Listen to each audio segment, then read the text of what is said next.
Welcome to the Breaking 90 podcast, where we talk about all things sustainable fat loss. We take people on 90-day journeys to creating fat loss forever.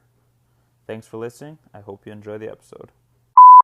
Hello, everybody. Welcome back to the Breaking 90 podcast. I'm your host, Alex Harriman, here with my co-host, Jerrika Rydell. We are two of the coaches of Breaking 90 Fitness.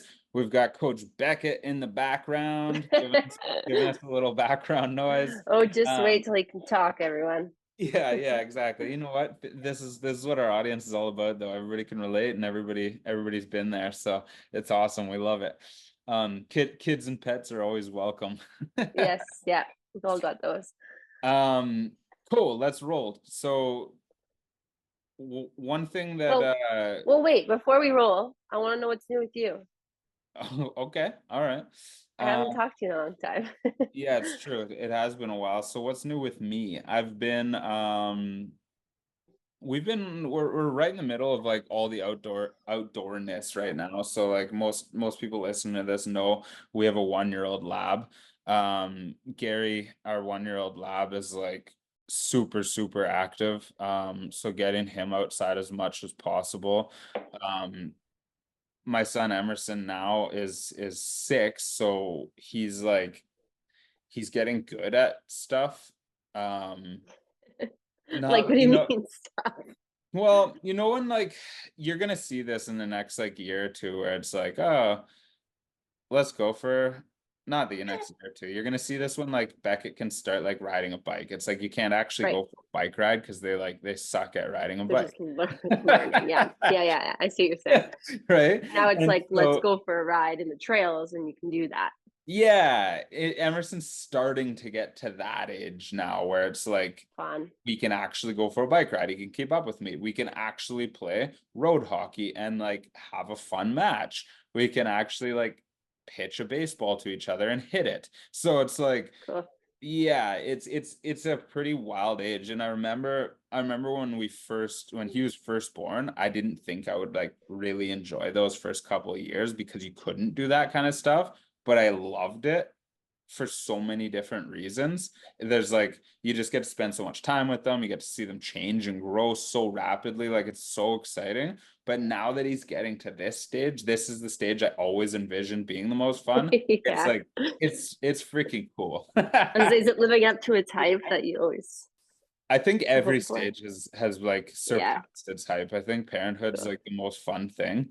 And it is what you make of it, right? Like if I let him, he'd sit on the couch and watch movies for 10 hours a day or play video games for 10 hours a day. So it's like you can choose to live that life, or you can be like, sorry dude, we're not turning the TV on today, and like watch the imagination and everything run wild, because kids are down for whatever you throw at them. It's like, as soon as you remove that thing they really want to do, they'll find another way to have fun. So it's easy to get caught in that trap of like, oh, we'll just be slugs on the couch, or we go outside and we explore an adventure. So that's what's new with me. It's fun. It's awesome. That's awesome. Super excited for you. I'm loving every stage too. I'm definitely not wishing any stages away, but it will be cool to do some fun stuff like that. It's also like, I remember the stage you're in when you finally get your sleep back is like so freeing. How many times a night are you waking up right now?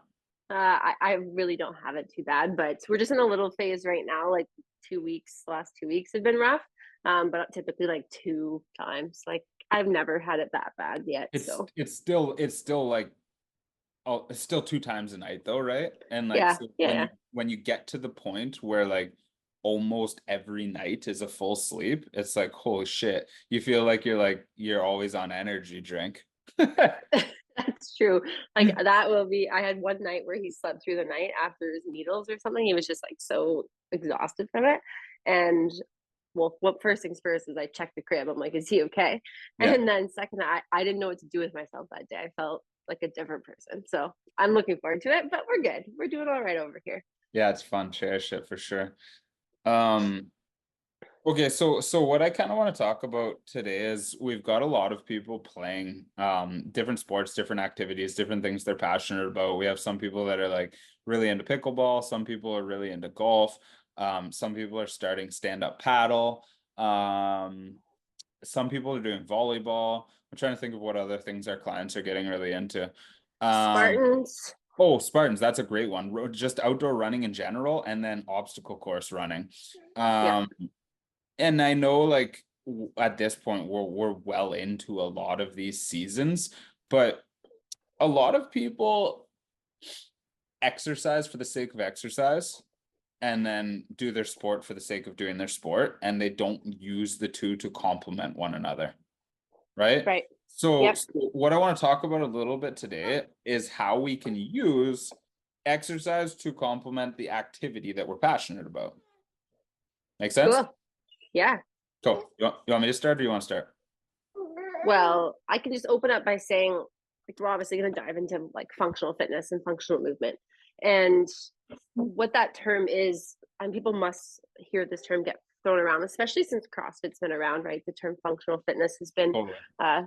thrown around a lot these days. And I mean, it's mainly just thinking about ways we can move our body in multiple planes of movement. So, and utilizing multiple muscle groups. So like your squat, your push, your pull, your lunge, your row, like things like that, where we're moving in multiple planes of movement using multiple muscle groups is a really simple way to kind of think of it, and then how it can apply to the sport that we're doing. Like for example, if you're an avid pickleball player, right, and you go all winter, or maybe you don't play all winter, you're untrained, and you go and do your first game, and you're likely going to get injured. Honestly, that sport is hard on the body, and if you're not trained at all for it, we as a therapist previously, in my office, I'd see a lot of people who would get injured on, it was literally pickleball was the reason. And it's just because you're doing so many like agile movements and using multiple muscle groups. So we can utilize these movements to better meet the needs of these sports that we're kind of tackling this summer. Yeah, that's a good point. They're definitely going from doing nothing to going to doing something a lot. Like if you join a league and you're doing something 2 or 3 times a week, like there's a high chance of injury in the beginning. Especially if you know your personality and you're like, I'm going hard, right? So you got to know yourself and take it easy. Good way to prevent this is just like actually having a warm-up protocol. A lot of people will like join a pickleball league and it's like, okay, at 8 o'clock we start playing. Well, if you haven't been doing this and your body's not conditioned for this, you're definitely going to get injured. Yeah. Yeah. Or like myself, who hasn't played baseball in 2 years, went to my first game and sprinted to first and pulled my quad. Well, it's like you haven't sprinted in 2 years. What do you expect, right? So now focusing on warm-ups, focusing now on finding ways in my day-to-day activities that I can pick up the pace a little bit so that I'm ready for the next game. Yeah, that's actually a good point. Like sprinting is like such an advantageous movement and exercise for people in general, especially athletes. It's almost guaranteed to injure somebody that hasn't been sprinting. So like if you want to start sprinting, that's cool, but you need to condition and build up to sprinting. Like your first workout, you can't do maximal sprints. It's a recipe for injury. Absolutely. Okay, so one thing that I hear a lot, see a lot, and like have to talk about a lot is that in order to train for our sport, we don't need to do our sport specific movements. And so a lot of people like want to get better at golfing. So then they go in the gym and they grab like a cable machine and they just like doing like golf swings with the cable machine over and over and over again. Like, don't get me wrong, you can add these types of movements to your exercise. You can add these types of movements to your mobility routine. You're not getting the best bang for your buck. If you're trying to improve the strength and power output for a specific movement, you don't need to just repeat the movement. Does that make sense? Absolutely. And it usually leads to a large muscle imbalance. If you're doing the same movement in sport, and then you go and do the same movement in muscle groups in the gym, then the opposing muscle groups are typically becoming very weak and untrained, and then leading to injury. Totally. So people are like, oh, what the hell does that mean? Then what should I be doing in the gym? Well, here's the thing. The stronger you are, the easier sport's going to become. The more powerful you are, the easier sport's going to become. The better your cardiovascular endurance and muscular endurance are, the easier your sport's going to become. The better your flexibility, mobility, and recovery are, the easier your sport's going to become. So this might not be the advice you want to hear, but we need to focus on these things to improve our sport. A lot of people want to just play a sport to get better at the sport, and then do, like I said, sport specific movements, sport specific training.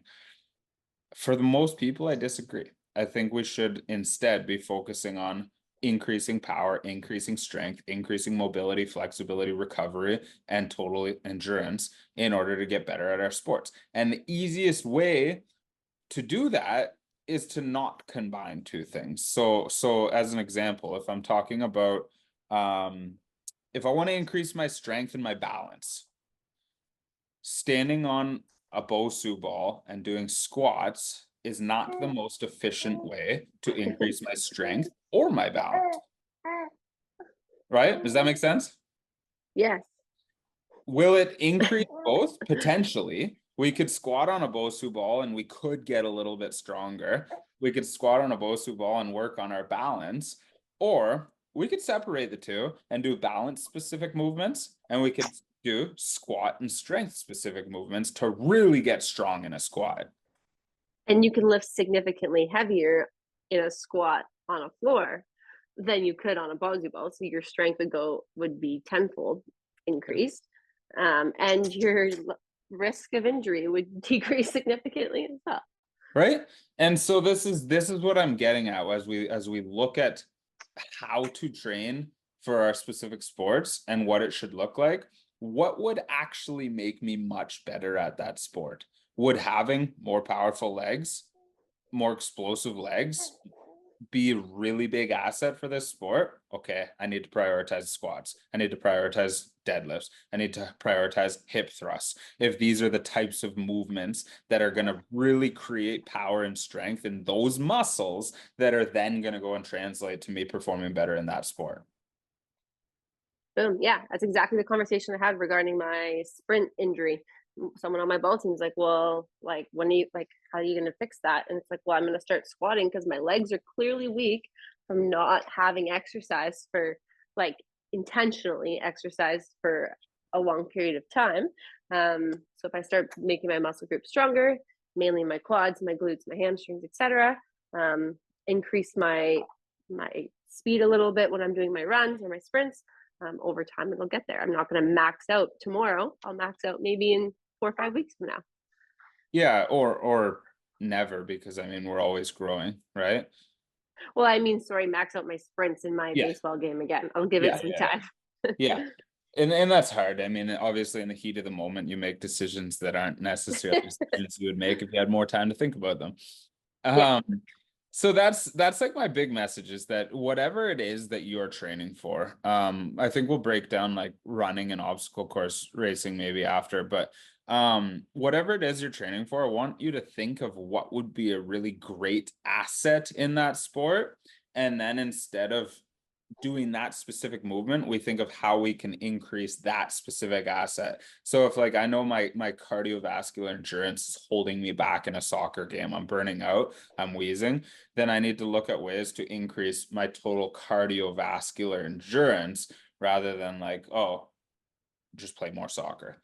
Playing more soccer will help me, but if my really big goal is to increase the cardiovascular endurance to perform better in the soccer, I could get there quicker with cardiovascular training than I could just by playing more soccer as a result, right? Absolutely. And understanding that utilizing certain muscle groups, so doing more muscle endurance exercises as well for my quads can also benefit the way I can, the capacity that I can run as well in that soccer game.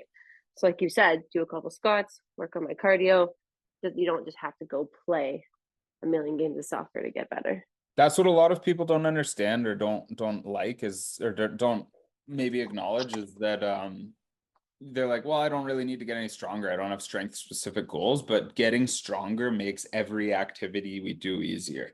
The Yeah. stronger you are, the less effort it takes to climb your staircase. Like if we think about this on a really minimal basis, like if I'm the stronger my leg muscles and core muscles are, the easier each step up that staircase is, meaning that I didn't tax my body as much and it's not going to take me as long to recover when I get to the top of that staircase. So that's just climbing a staircase. Now think about how that applies to whatever activities you're, even if you're not into sports, even if you're just like talking about playing with your I grandkids. was just going to say that, playing with your grandkids and strengthening your back, your low back, your core, right? Picking up your grandkids, significantly easier via strength training. Think about like yard work, like how so much yard work is like muscular. It's taxing from a muscular endurance standpoint because you're doing a repetitive motion like raking or digging. The stronger you are, each one of those movements, lifting your grandkids, standing up, raking the lawn, digging the hole, each one of those movements becomes fractionally easier.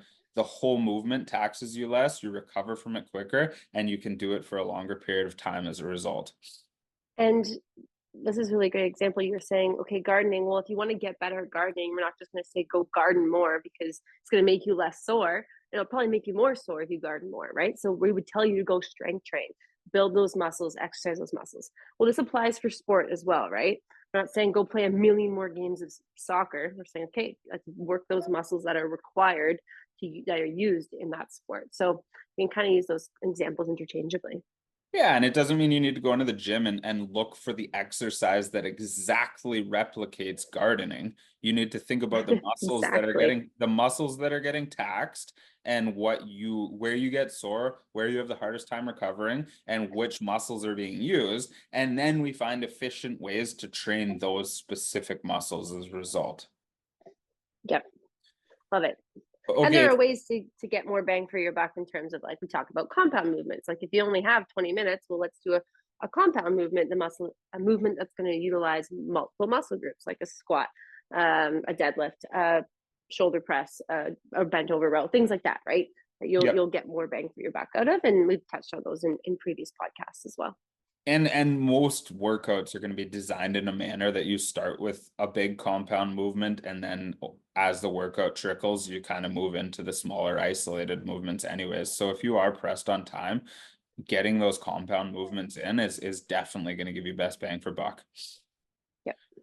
Okay, so now let's look at, like, in our last couple minutes here, let's look at like running specifically. So people who want to add running, or running events, and then people who want to add like obstacle course events, whether it's like a Spartan or even just like foam runs, fun runs, that kind of thing. Yeah. I guess just start with like your best your advice on like where they should start with their training. I want to see what you have to say there, and then we'll go off that. Depending where you're at in your running capabilities, I think that's more of like, it depends. But if you're already able to, go and do one of these 5K fun runs, let's just say that, most people become so surprised when they're like, I want to be a better runner, and I say, well, we should be doing strength training, and they're like, well, it's my cardio, it's my heart. Well, is it? Because you can go do a 5K run, or if I told you to, or you can go run 3 minutes straight, which is pretty impressive for a lot of people. And it's surprising to them, by building their muscular strength and muscular endurance, how much longer that their legs can handle, the step after step. It's not necessarily your heart, it was actually maybe your legs giving out on you, or the ability for them to pump the blood back to your heart is more efficient now. So that's somewhere I would definitely get someone to start in terms of becoming a better runner, even obstacle course racer, because you're using hills, you're running hills majority of the time, and that is mainly strength. Yeah, so obviously we have to prioritize running. Like, if you want to be a That's runner, part you of your need to program. run. But most casual runners make this mistake of just run. Injuries start, pain starts, recovery sucks. They don't really get that much better. Like, there is a cap to how much running you need to be able to do. And if your goal is to run like a 5K, you don't need to run yourself into the ground to be good at a 5K. If your goal is to be running like ultra marathons, we've got a different story. Yeah, you're but on the wrong podcast.